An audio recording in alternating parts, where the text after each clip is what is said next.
नमस्कार, आप देख रहे हैं श्रेय टीवी, देश हित की बात। मैं हूं आपके साथ साक्षी।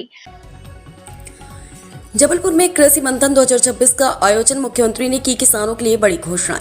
रानी दुर्गावती की कर्मस्थली जबलपुर में कृषि मंथन 2026 का भव्य आयोजन किया गया। इस अवसर पर मध्य प्रदेश के मुख्यमंत्री ने प्रदेश के किसानों और कृषि क्षेत्र के विकास के लिए कई महत्वपूर्ण कदम उठाए और भविष्य की योजनाओं को साझा किया। मुख्यमंत्री ने जबलपुर कृषि विश्वविद्यालय के नए प्रशासनिक भवनों का लोकार्पण किया। कृषि क्षेत्र में नवाचार को बढ़ावा देने के लिए 10 स्टार्टअप्स को 1 करोड़ 8 लाख रुपए के आदेश पत्र वितरित किए गए। प्राकृतिक खेती को बढ़ावा देने के उद्देश्य से 1000 कृषि सखियों के प्रशिक्षण कार्यक्रम की शुरुआत की गई। मुख्यमंत्री ने बताया कि सरकार ने गेहूं का उपार्जन शुरू कर दिया। वर्तमान में 2625 रुपए का भाव दिया जा रहा है, जिसे बढ़ाकर 2700 रुपए तक ले जाने का संकल्प लिया गया है।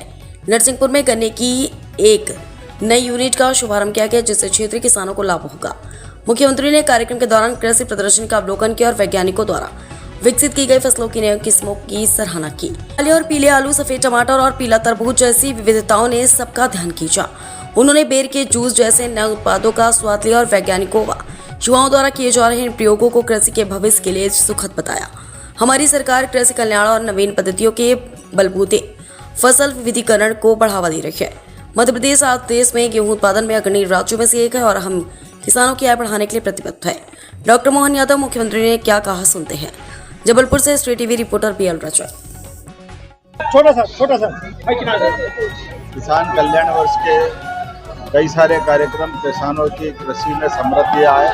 हमारी सरकार द्वारा पूरा वर्ष किसान कल्याण वर्ष मना रहे। ऐसे में समृद्ध किसान सशक्त प्रदेश के नवाचार पर आधारित ये कृषि मंथन जवाहरलाल नेहरू कृषि विश्वविद्यालय जबलपुर में आयोजित किया गया, जहां विविध प्रकार के अलग अलग किसानों के हित के संबंध में बहुत सारे यंत्रों की, विभिन्न प्रकार के स्टार्टअप की, कृषि की, जिन्स के उपज के बीजों की, बहुत सारे अलग अलग स्टार्टअप इनके स्टॉल पर प्रदर्शनी लगाई गई थी। मेरी अपनी ओर से बधाई और उम्मीद करेंगे कि हमारे इस कार्यक्रम के साथ कई प्रकार के लोकार्पण भूमि पूजन भी किए गए। जो स्वर्गीय भारत में अटल बिहारी वाजपेयी का लगभग 17 करोड़ की लागत से एक नए भवन का लोकार्पण भी किया गया। यहीं नरसिंहपुर में गन्ना रिसर्च सेंटर का एक बड़ा नया यूनिट प्रारंभ हुआ है। इसी के साथ साथ हमारे अलग अलग प्रकार के विविध उद्यमियों को, हितग्राहियों को उनके हित लाभ वितरण का कार्यक्रम भी रखा गया था।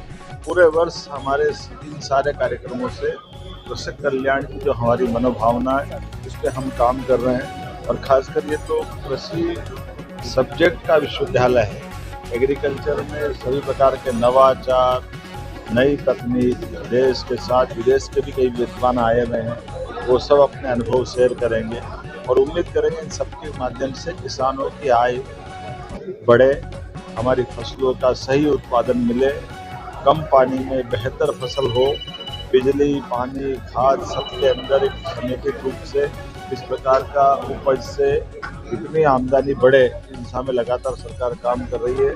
मुझे संतोष है कि सरकार के इन सारे प्रयासों से पूरे प्रदेश में अनुकूलता का माहौल बना हुआ है। इसी कारण से हमारे लिए फसलों का उत्पादन भी बढ़ रहा है। अकेले गेहूं का उत्पादन भी आज हमारे मध्य प्रदेश के अंदर सबसे बेहतर स्थिति में आया है। हमने कई मामलों में पंजाब को पीछे छोड़ा है। ऐसे में हमने किसानों को लिए भी जो हमारा कमिटमेंट है, कल से हम उत्पादन चालू कर रहे हैं 2625 का दाम दे करके, और हमने उसका सारा प्रबंधन कर लिया। यद्यपि बहुत सारी चुनौतियाँ थी, वैश्विक स्तर के हालात भी सबके सामने हैं, लेकिन किसानों के प्रति हमारी जो प्रतिबद्धता है, हमारे लिए किसान अन्नदाता सर्वोपरि है। मैं कांग्रेस के मित्रों से भी कहना चाहूँगा कि वो कर्मकांड छोड़े, वो अपने पाप गिन ले। जब जिनके समय से ना सिंचाई का रकबा था, ना खेत में बिजली थी, ना पानी के प्रबंधन थे, और सिंचाई का रकबा भी 55 साल तक केवल 7.5 लाख हेक्टेयर था। मुझे इस बात की प्रसन्नता है, आज 2 साल में 10 लाख हेक्टेयर से ज़्यादा, तो हमने 2 साल में सिंचाई का रकबा बढ़ाया। आज 55 लाख हेक्टेयर से ज़्यादा का सिंचाई का रकबा हम 5 साल में 100 लाख हेक्टेयर तक ले जाने वाले हैं, और धीरे धीरे करके क्रमशः ऐसे सब क्षेत्रों में आगे बढ़ाएंगे। सर यूसीसी को लेकर सर यूसीसी यशस्वी मुख्यमंत्री माननीय डॉक्टर मोहन यादव जी का इस नवनिर्मित सभागार में हार्दिक अभिनंदन करते हैं।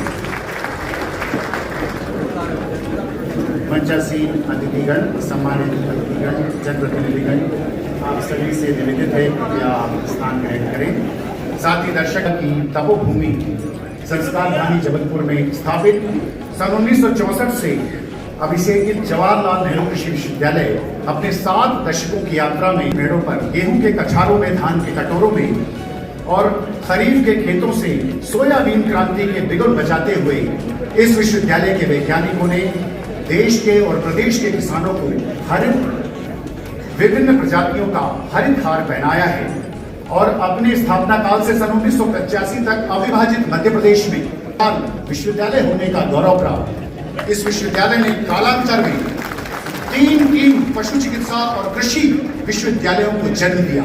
उनकी जन्मदात्री इस मातृ संस्था ने वर्ष 2019 में सर्वोत्कृष्ट कृषि विश्वविद्यालय के रूप में भी अपने अभिनव योगदान का गौरव पाया। वर्तमान में प्रदेश के 25 जिलों में और 7 कृषि जलवायु क्षेत्रों में 11 कृषि प्रधानमंत्री जी की विकसित भारत की परिकल्पना को माननीय मुख्यमंत्री डॉक्टर मोहन यादव जी की कर्मठ प्रयासों की प्रतिकृति स्वरूप इस समूचे प्रदेश को कृषि क्षेत्र में अग्रणी प्रदेश बनाने हेतु यह विश्वविद्यालय महोदय के पावन सानिध्य में और मंचासीन हमारे सभी सम्मानित मध्य प्रदेश शासन के मंत्रीगण एवं